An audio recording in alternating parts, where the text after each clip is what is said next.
Okay, hi everyone. Hello, yeah, I think we'll make a start. Thanks everyone for coming on this night. I mean, I was caught out in a hailstorm on the way here, so I can't be the only one. So it's really good to see everyone.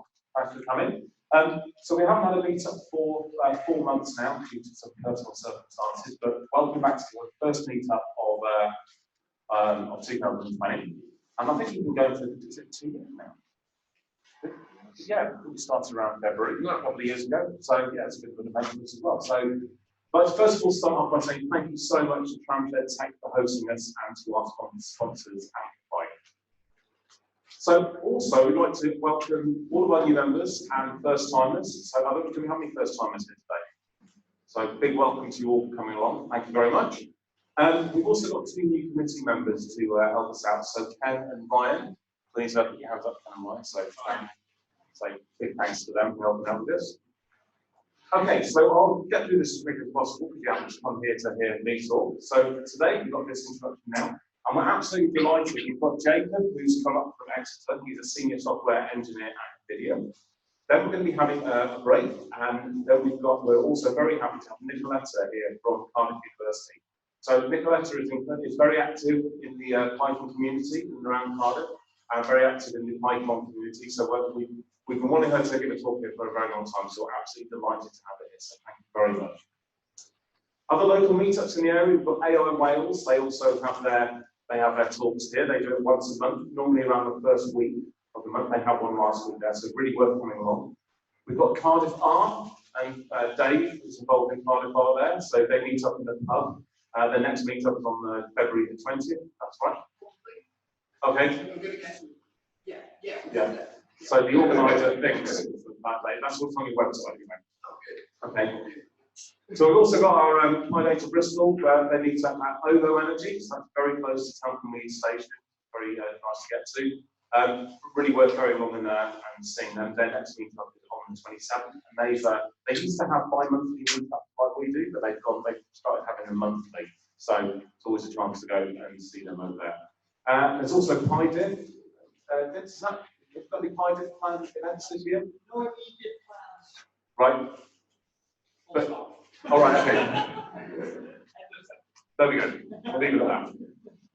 Okay, so we've got an idea for a monthly event now. So this is shamelessly taken from the Cardiff Art setup. Because what we did, we noticed that we had a bi-monthly meetup here, but there wasn't really not so much of the social event. So we went to Brewdog yesterday and we asked them whether it's okay. And what we're going to start doing is once a month, just have a get together in Brewdog. Basically, come along, bring your laptops. If you've got any questions about anything, it's a good time to ask, because I know sometimes if you want questions, sometimes if there's a big audience, it's not great to put your hand up and ask. Come along, we're just going to sit there, ask any questions. We can also do some setup advice for people who want to get started, like installations and how you can get started with all these things. Come and talk to us. We'll talk Python, we'll talk data, or if you want to, you can just come along and have a beer.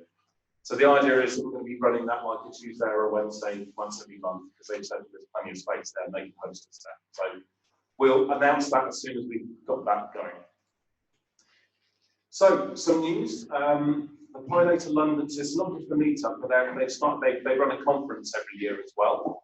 So that's going to be in mid-May, and it's at the Tower Hotel in London, right by Tower Bridge. Really a great event if you can go along to it. They've opened up their call for proposals, so if anyone wants to submit a talk or knows of anyone who wants to submit a talk, then please get in touch now. It's going to be out by the deadline is the 21st of February. They've also this year, they've started a beginners boot camp. So I believe that that's going to be held at the Wealth Trust building, so it's not in the main venue. But if anyone's starting out, they're a great team there and they'll be able to help you out there. So again, go onto the website and have a look if that's something that you're interested in. Other news, quite relevant, we've got the version 1 of Pandas. So for anyone who doesn't know, Pandas is a great data science library used for processing tabular data. Actually stands for, I think it's panel data analysis. That's what I think it originally stood for. And their version 1 was released at the end of January, so they've got a new string object type. They can use number for numeric calculations on large arrays and export data frames to Markdown, as well as a whole bunch of other improvements. So on membership, so we're really delighted that we've actually just gone past 920. So we've had a bit of a late surge here. So we see we've had a gap, the 4-month gap there. And we're always showing this nice little pattern. We always seem to get this nice sort of membership surge before every meetup. So yeah, we've had a meetup every week. We have thousands. So but there we go. So we're very happy we passed that, and hopefully this year we want to pass the 1,000 mark. But I think if we keep going at this rate, I'll be very disappointed if we didn't. So yeah, thanks very much for being a member. We're always looking for speakers. Easiest way is to email us at PyData Cardiff @gmail. That's how Jacob got in touch. So if you know anyone, it's not just yourself. If you know anyone that might want to give a talk here, it's not just about, it doesn't need to be polished, even if it's just something that you're doing, you're starting off in this, and you just want a friendly environment to just present your work, please go ahead with that. And I've just realised I've forgotten to actually say hello to everyone on the live stream, because we're getting live stream for this, so I've just suddenly thought of that now. So welcome to everyone on the live stream. Just want to have a quick mention to the organisation that started PyData, that's NumFocus. So it's an organisation to try and help raise funds and provide support for open source software, because you know, a lot of these packages people don't get paid for writing them. So it's great that there's an organisation that can actually provide support and provide structure for these libraries that we all use so much. You can make a donation and you can become a member there at numfocus.org. So at this point, I'd like to mention if there are any community announcements. I know there is one, but this is sort of a time where if anyone knows of anyone that's hiring, or if anyone's looking for a job or anything like that, if you know of anything that you think the community might want to, you might want to share with the community, now is the time. So I believe we have one. Oh, sorry. I thought I was going to do, well, I know this is from Admiral, isn't it? So you're hiring data scientists.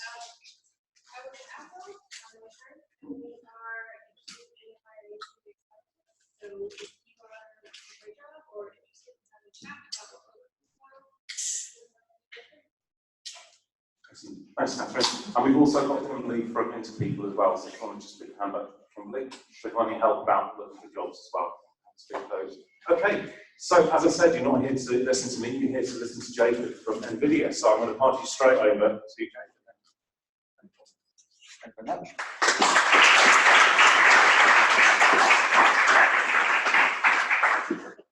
Right, yeah. So I'm Jacob. I work for NVIDIA. I'm also a Dask core maintainer. Has anybody heard of Dask? You know what Dask is? Good, full hands.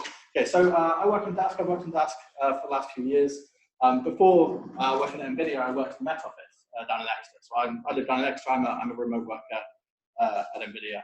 My background is in like system administration, cloud deployment, infrastructure, that sort of thing. So I've kind of come into Python from that angle. So this talk will probably be slightly slanted in that direction.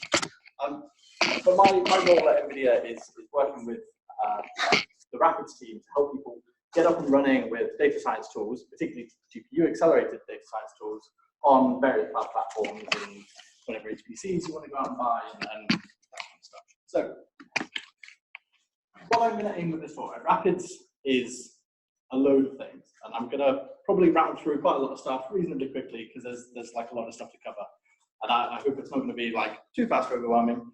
But then I'm going to kind of go into the why and how you can kind of get started. So primarily, Rapids is a bunch of repos on GitHub that you can go and find. These are open source projects that are targeted at data scientists and people who are working with large volumes of data.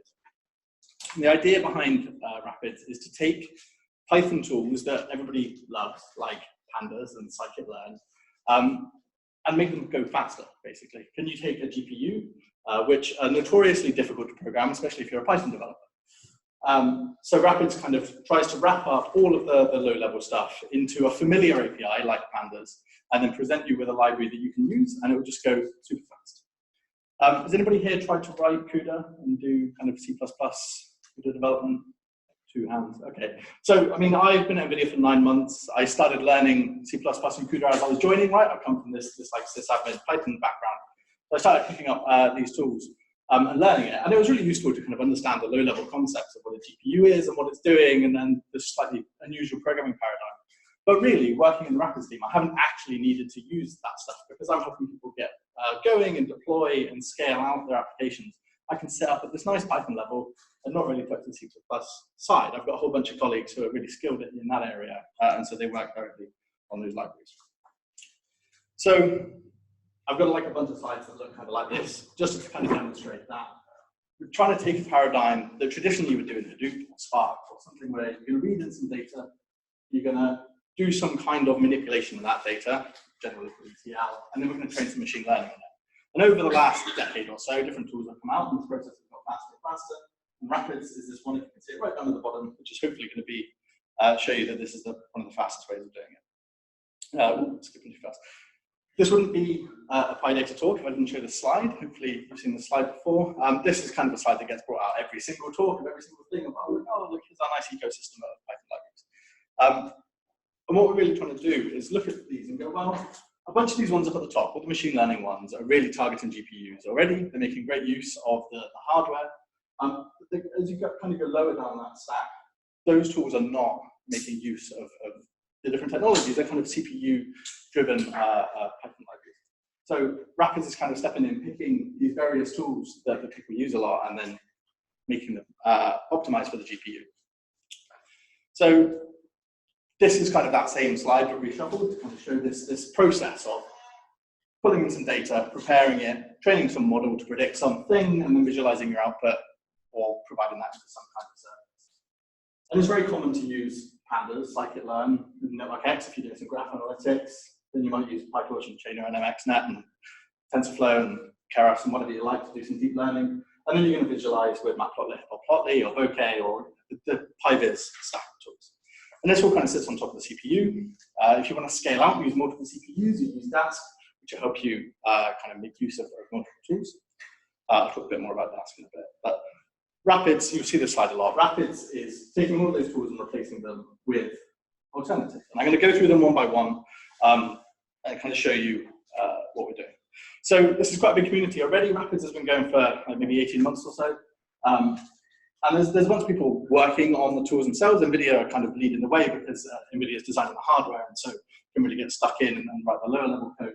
But then there's other folks like Anaconda and Consite, like big consultancy firms that are working in the Python space that are contributing to this stuff. And then kind of big customers that are already picking this up, like Capital One and Walmart, are now contributing code back into the ecosystem. Other people are picking this up, Uber, Databricks, Booz Allen.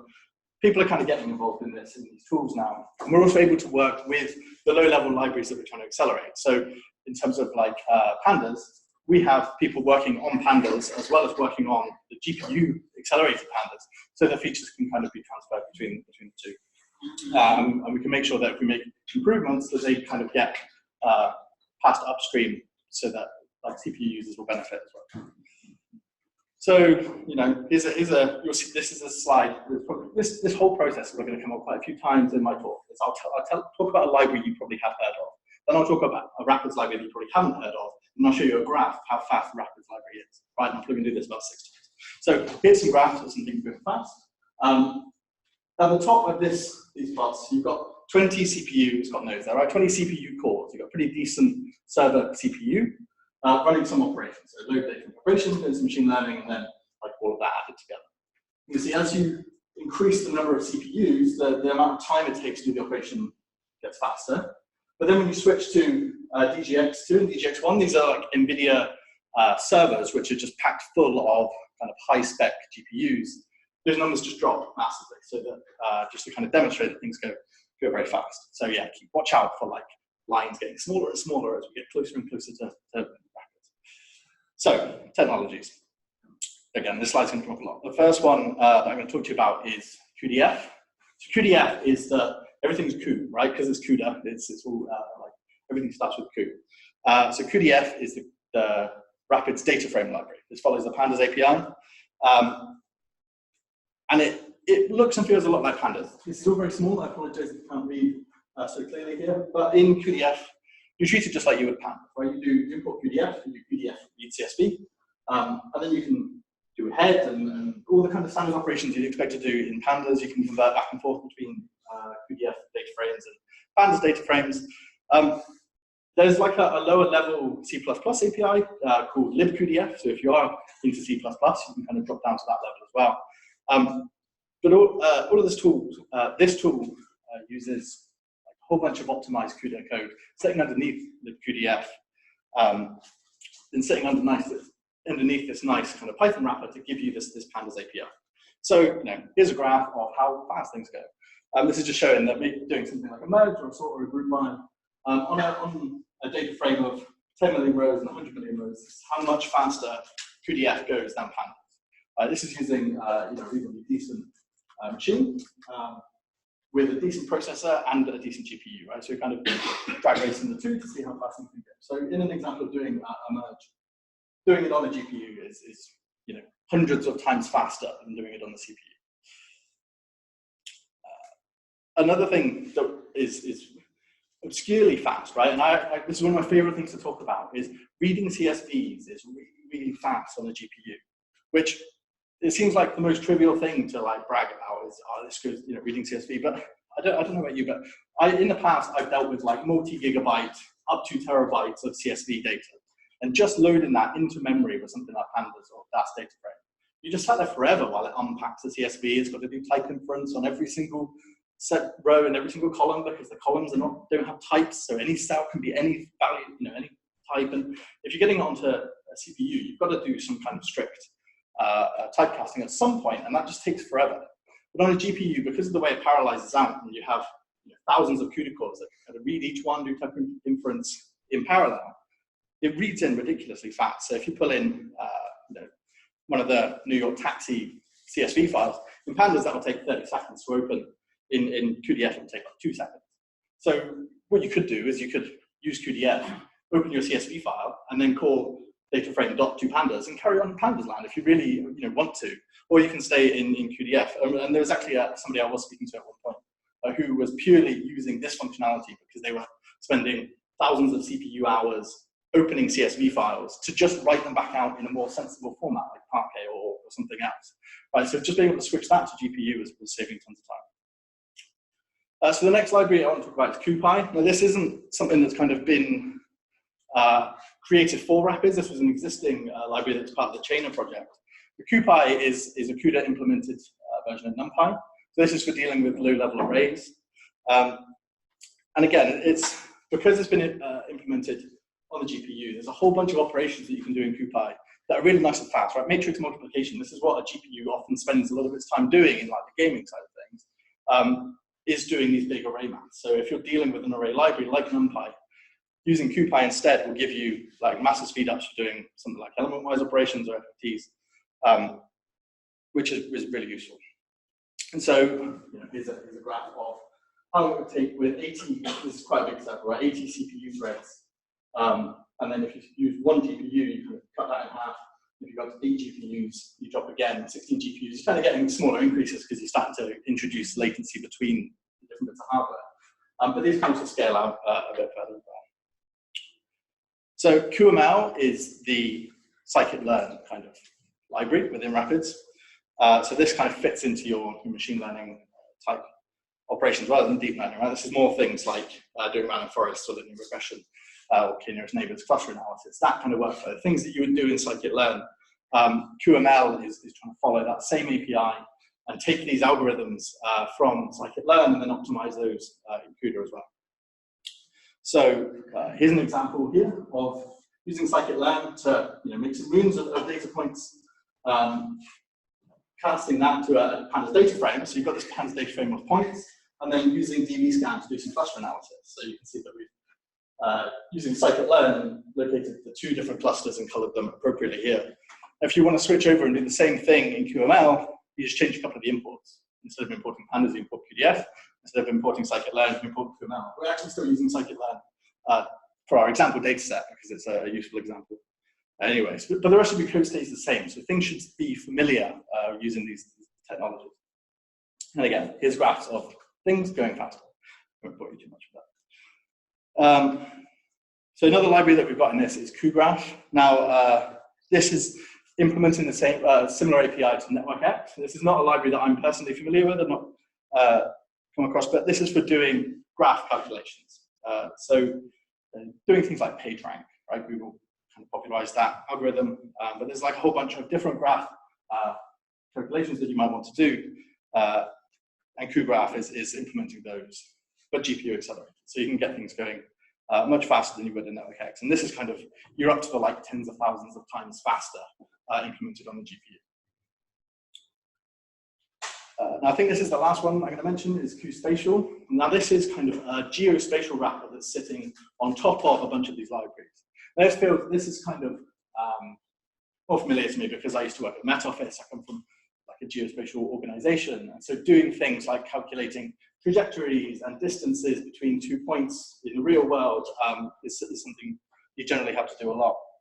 So CoSpatial gives you some nice wrapper libraries that allows you to calculate various different things. I'm going to calculate like a haversine distance, which will give you the a good approximation of the true distance between two latitude longitude points. And this one's not a graph, just to mix things up. There's some numbers. But this stuff goes really, really fast on GPUs. So that was like a really fast rattle through a bunch of libraries. There's a bunch more as well. There's new stuff kind of being built all the time. But what I kind of wanted to get into is how these things are going so much faster and kind of what that means for the community as a whole. So I'm going to start by talking about Dask. Because I am a Dask maintainer and this is kind of my area, I want to talk a little bit more about what Dask is. So Dask in all of these diagrams is kind of sat here across the top. And this is because Dask is a Python library which implements a lot of these same APIs. Right? So from the pandas point of view, Dask has a submodule called Dask DataFrame, implements the same API as pandas. But the idea here is that you can work with data frames which are larger than the memory that you have in your machine. So if I've got a laptop here, 16 gig of RAM, that's quite nice. If I have a 20 gig data set, I can't open it in pandas. Right? Pandas will not be happy. If I want to do any kind of operation on it, I have to think about how to break that up. There are ways of reading through a file in chunks and forming operations on those chunks. I have to worry about what do I do with the answer to whatever I've done to that chunk, because I'm going to need to then aggregate that up with all the rest of the chunks to get my final result. Right? You end up having to mess about and shuffle your memory around quite a lot. The idea behind Dask is that you're taking a lot of that pain away. So instead of doing pandas read CSV, you do Dask DataFrame read CSV, and it handles all the chunking underneath. And it knows how much memory you've got, and it knows how big the data set is, and it will open it in partitions. And then if I call something like mean on my data set, it will do all of that chunking, store all of those intermediate results, and then put all the final answers back together for me, and it will build up a nice big task graph for it. So Dask actually doesn't do anything as your code is executing until you actually want a number, right? So you're kind of giving it CSV files or whatever your data set is. You're telling it, I want to load this, I want to do this operation on it, I want to do a group by, I want to do a mean, I want to do whatever. And it goes, yeah, I'm doing all of this, yeah, I'm doing all of this, and it's giving you all of these variables as you're kind of executing your function. But these variables are futures, they don't actually exist, nothing tangible has happened yet. And then when you call matplotlib plot on it, Dask goes, oh, I should probably go and do some maths now. It goes away, it chugs through the graph that it's built up at that point, and then gives you the result back, gives you the plot. The nice thing about that is as you build up this graph, if you do things like subsetting of your data late in the process, which is common if you're doing some kind of exploration and really trying to look through the data, you might do something awful, like a horrible subset at the end. We used to do this all the time in weather. You take a global weather forecast, you do loads of operations, and then you go, oh, I care about the southwest of England. And so you cut out this little area, but you've already calculated all of this stuff for the whole globe, and it's so inefficient. So Dask can kind of throw that whole chunk of the task graph away and just calculate the bits that it needs to get the final answer. So Dask can do this for pandas, it can do it for NumPy, it can do it for Scikit-Learn, and there's also kind of lower level APIs if you want to get stuck in and write your own algorithms. But Dask, because it takes these APIs that are familiar and it implements almost like a wrapper around them to put up these acyclic task graphs, what we can do is we can pull out the pandas bit and put in QDF. Now Dask can speak QDF. It's still working with data frames. Dask doesn't really care. It just wants to speak to a thing that looks a bit like a data frame. It wants to speak to a thing that looks a bit like a NumPy array, and then it will carry on. And so within the Rapids ecosystem, Dask is used for allowing us to do larger than memory calculations on GPUs, or scaling out onto multiple machines with multiple GPUs in the way that you can do with the CPU. So, if you're running on the cloud, you can use Kubernetes or you can use AWS. We have like some helper libraries that will let you provision a load of infrastructure on AWS or reach into a Kubernetes cluster and create a load of containers.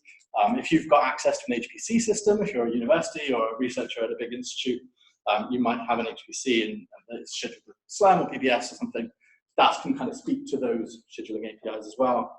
Or if you're in the Hadoop Java world, you can also speak to Yarn, schedule things like that. So Dask, because it's got this nice big broken out graph with all the different operations that need to happen, we can scale out to loads and loads of machines. And we have what we call Dask workers, which run all those machines, and they can kind of split up that big graph and execute them in parallel. And so we can also do this on the GPU. So if you've got a nice server with a couple of GPUs in, Dask can go, well, I'm going to make use of both of those. I've built up a big graph, and I'm going to use all of the GPUs that are available to me. Or I'm going to get a few servers and plug them all together, and now I've got a nice little cluster running through things. Now, this slide would have been helpful when I was explaining all of those things a second ago, but this is kind of showing how it chunks things up, right? So you've got my big array of data made up of small NumPy arrays, but I've got this Dask array that's giving me like a high-level view onto the data. Same with Pandas, same with CcikitLearn. So we can scale in both different directions with this. Right? With the standard PyData stack, if you use Rapids, you can get scaling up using GPUs. You don't have to increase the number of machines. You just add some extra cards into it. It goes faster. Then with Dask, you can scale out. So you can either make use of loads of CPUs or you can make use of loads of GPUs. You can use OpenUCX, which I'll talk about in a second, and really get the best performance that you can, but you're still working with a very familiar Pandas-like API or Scikit-Learn API. So from a data science point of view, you have to do a bit of wrangling of clusters and creating that. We're trying to make that as simple as possible. So a lot of it, the process at the moment is that you import a library, you instantiate an object, which is a cluster object, and there are various cluster objects for different things. We have local cluster, which will grab all the cores in your laptop. We have Kubernetes cluster, which will grab a load of pods in a Kubernetes cluster.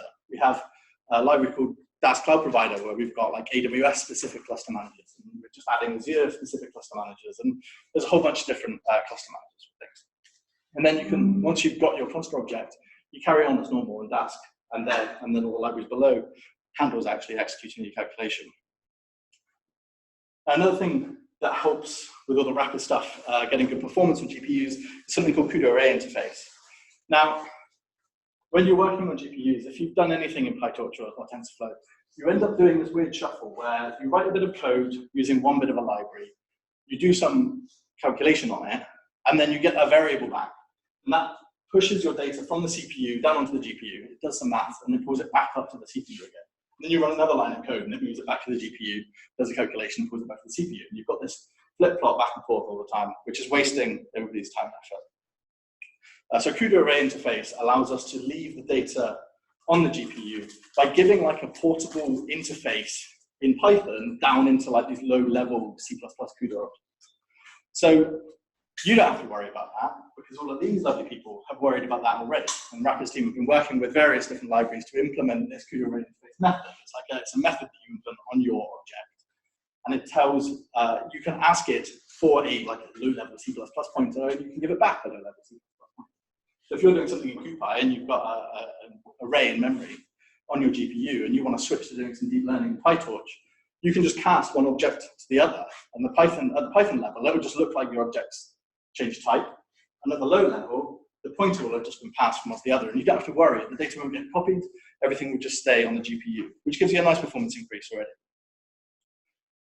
In that same vein, there's been a bunch of work to add kind of higher level interfaces of a similar type. So you may or may not have seen this, but the NumPy have like a NumPy enhancement whatever. You can submit enhancements to NumPy in the same way that you can submit enhancements to Python. And NEP 18 suggested adding an array function protocol into NumPy. So that means that NumPy is kind of behaving like this high-level step, right? NumPy defines the API for arrays. And then anything that wants to pretend to be like NumPy, because there's lots of people out there building tools that are like NumPy, like CoopI, like Dask array, like a whole bunch of other things.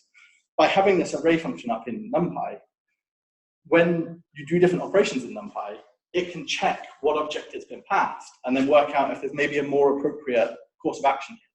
So in this example, if we import NumPy and CoopI, and then create just a big random array in NumPy, and then copy it into CoopI. So we've got X and Y, NumPy array and a CoopI array, the same things. We can do whatever operations we like in NumPy, both of these calls in NumPy, even though we're passing one a NumPy array and one a CoopI array. And NumPy will have a look at these objects and go, oh, I've got a NumPy array, I know what to do, I will crack on and do that. Or it'll go, oh, this is a CoopI array. This is not what I'm used to. Has CoopI got an array function method? If so, I'm just going to tell that method what it wanted me to do, what the user wanted me to do. So it says to CoopI, I was asked to do linear algebra SVD. Can you do it, please? And then it will call CoopI underneath, and CoopI will do the operation, and you get back to CoopI array at the end. So from your point of view, when you load your data, when you create your data, you have to think about how am I constructing this thing? Am I constructing on the GPU? Am I constructing on the CPU? But then after that, you don't need to worry about it. You just carry on in NumPy land. And everybody's happy, and you get nice performance benefits out of it. We really want to encourage this in more places. Right? This seems to have been very successful with NumPy. People are happy with this going on. It'd be really nice to see this in pandas. So you could just continue using pandas, and you keep using pd dot whatever I want to do to my thing, and then I'm going to give it something that's not a pandas data frame. But as long as it's close enough, pandas will work out what to do. And again, these things give performance benefit. The UCX, I think, is the last thing in the performance bit that I'm going to talk about, which is when computers talk to each other, they tend to use various different protocols. Dask uses TCP sockets to communicate between processes. And so that's great. It's a great way of networking computers together and getting them to talk to each other.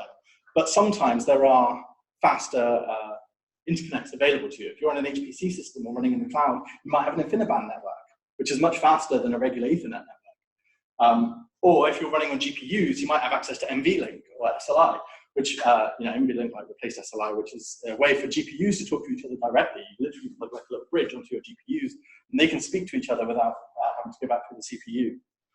OpenUCX is like a low-level project to try and work out what the best transport is between two systems. So instead of us having TCP connections between Dask workers, we can use UCX connections between Dask workers.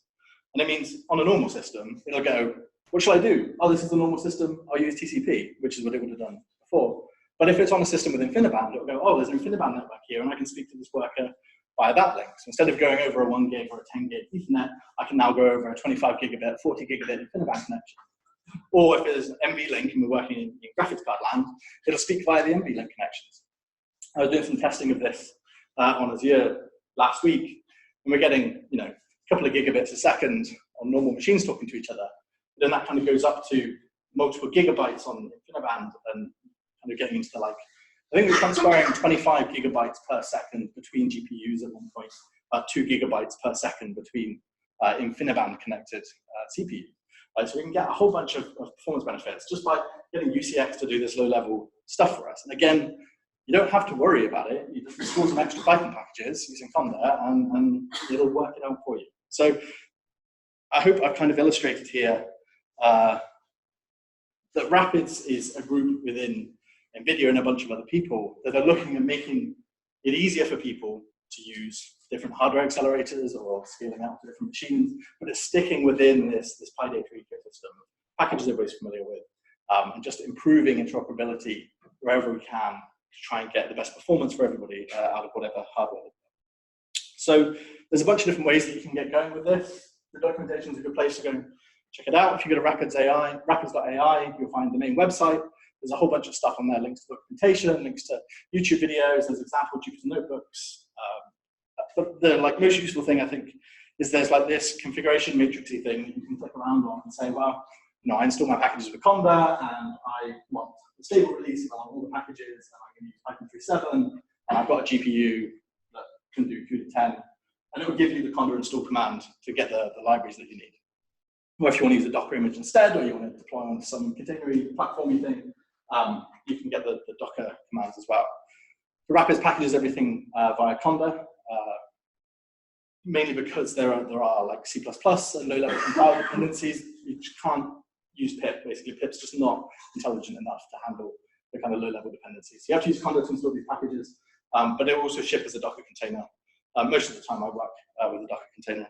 I'm probably going to do a very short demo in a second where I'll just use a Docker container on the machine. So, I don't want to give away what I'm doing. So, is this way too small? No? Okay, cool. So, this is like a little example that I was playing with before, literally because I was testing something. I can make it bigger. Maybe. Big enough? Let's get rid of that. that big enough?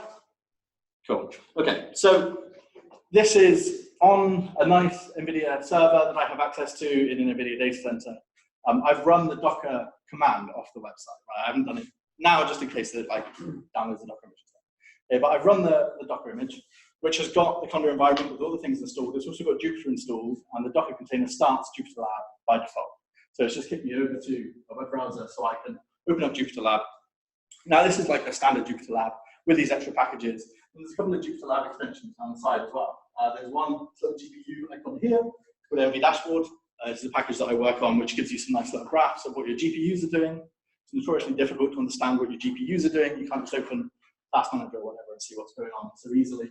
And there's also the Dask extension here, which allows you to speak to different, see different dashboards from within the Dask cluster manager. And I've opened a few of these on the side. Yeah. So I'm going to be naughty and filter the warnings out because there might be some warnings because this is like the cutting edge master branches and it might moan at me. So pretend you didn't see that. What I'm going to do first is I'm going to import Dask and I'm going to create a local CUDA cluster. So I said there's a bunch of cluster managers. One of the cluster managers is a local CUDA cluster, which just means I'm saying this machine has GPUs in, so can you please use those? You can use a local cluster to use CPUs, various different options. So I create this cluster object, local CUDA cluster, and I'm also going to connect to it from the same session. So you don't have to do these in the same place. I'm going to because I'm on this machine. But you could have the client on your laptop and the local CUDA cluster could be on a server somewhere in some data center. You don't really have to worry about platform. I'm just going to connect it in the same machine. And this comes back to just show me some information about the cluster, but I've got eight GPUs in this machine. So it's creating me 8 workers. Between those GPUs, they've got ½ terabyte of RAM, which is quite nice, and so I can do some decent operations on those. But the first thing I'm going to do is try and use more RAM than that in a GPU operation. So if I import CoopI and Dask array, I'm now going to construct, just using like random state from like the NumPy API, but I'm going to use CoopI and Dask to construct this array. I'm going to make a really big, reasonably big array. Okay, so this is a Dask object that represents 2 terabytes of random numbers. And I'm going to do something really boring, like take the mean. But I've only got ½ terabyte of RAM. I've got ½ terabyte of RAM and 2 terabytes of data. So in NumPy world, you can't do this. But in Dask CoopI world, I can run this. You can see my tasks executed on the bottom. These are the little chunks being done. You can see the progress bars up at the top. You can see my GPUs are a bit busy doing stuff. Right? This is trying to give you as much feedback as it can about what is happening within your system. And that took 12 seconds. 12 seconds to take the mean of 2 terabytes of data. I think it's quite a decent amount of time. I can also do the same kind of thing in Pandas world. So if I import QDF and the Dask data frame, I'm going to grab the time series. If you've used this before, in Pandas, there's like a default time series data set that you can get. This gives you a time series.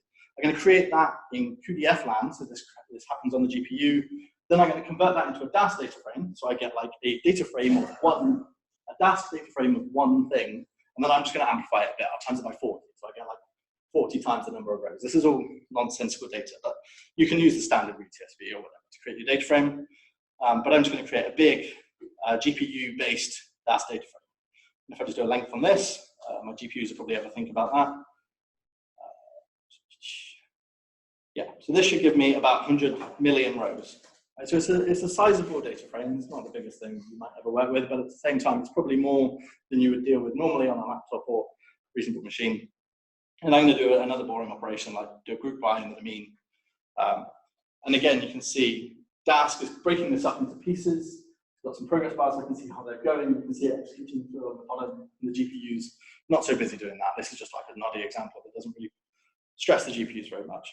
And this is a nice GIF of that in case that doesn't work. So that worked, which is good. But this is what using Dask and Jupyter kind of gives you, is this visibility into what's going on within your system. And it's quite nice. I've got a colleague that just refers to this plot as Dask TV. You can just sit and watch it, like chugging through stuff all the time. And I used to do this at the Met Office quite a lot, is you load in some large global forecast, you do some kind of operation that you want on it, and then you sit staring at one of those plots for a couple of seconds and forget what you're doing because it's so pretty. Now you can run this stuff wherever you want. If you have access to machines with GPUs in, that's great. If you've got a really big, heavy, chunky laptop that you probably kill somebody with, you can run it on there. or if you have access to a cloud provider, you can run this on whatever platform you like. The Docker images are a good way to get started. We're working on a whole bunch of other ways of doing stuff. If you have access to Kubernetes, I've been working on a Helm chart recently for just getting going with basically this workflow. And if you go on the Rapids website and go to the blog, we're constantly putting posts up about how to do different things. I think we're literally going to put an AWS SageMaker post up this week.